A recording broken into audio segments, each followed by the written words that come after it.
The race to the top of Mount Everest. Who was the first person to reach the peak of Mount Everest? For years, the answer to that question remained a mystery.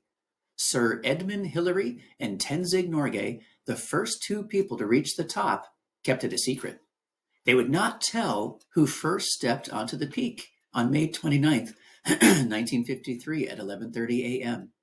Hillary said he wanted to make it clear that they had made it to the top of the mountain as a team. To a mountaineer, it's of no great consequence who actually steps foot first, he said.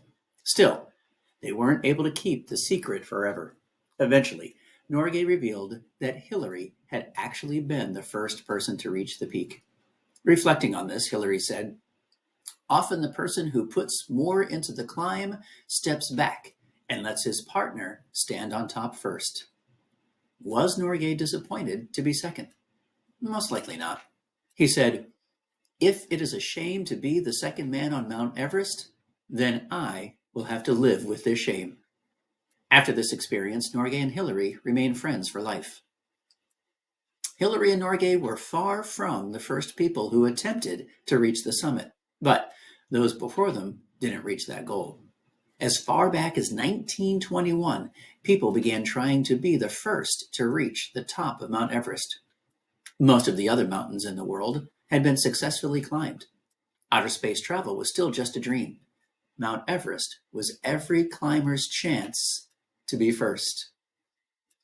Before Hillary and Norgay made it to the top of Everest, 15 previous groups had set out to climb the mountain, and all of them had been unsuccessful. For some groups, the problem was not having enough oxygen in tanks to make it to the top. In those times, oxygen tanks were not made well, and the oxygen often didn't last long. For other groups, the problem was the weather. Two climbers who set out right before Hillary and Norgay turned around because of exhaustion.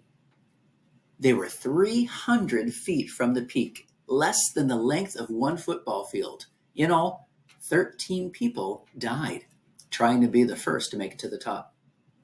Why were Hillary and Norgay successful when others had not been? Above all, they learned from the advice of other mountaineers. Hillary and Norgay also prepared for a very long time. Before climbing Everest, they had climbed mountains together in both the summer and the winter. They practiced using an ice pick. They also wore especially designed outfits made out of windproof material. Also, they carried oxygen tanks, and the tanks they wore when they reached the top of the mountain were more modern and better than those earlier climbers had worn. This meant that the pair could carry more oxygen than previous climbers had carried.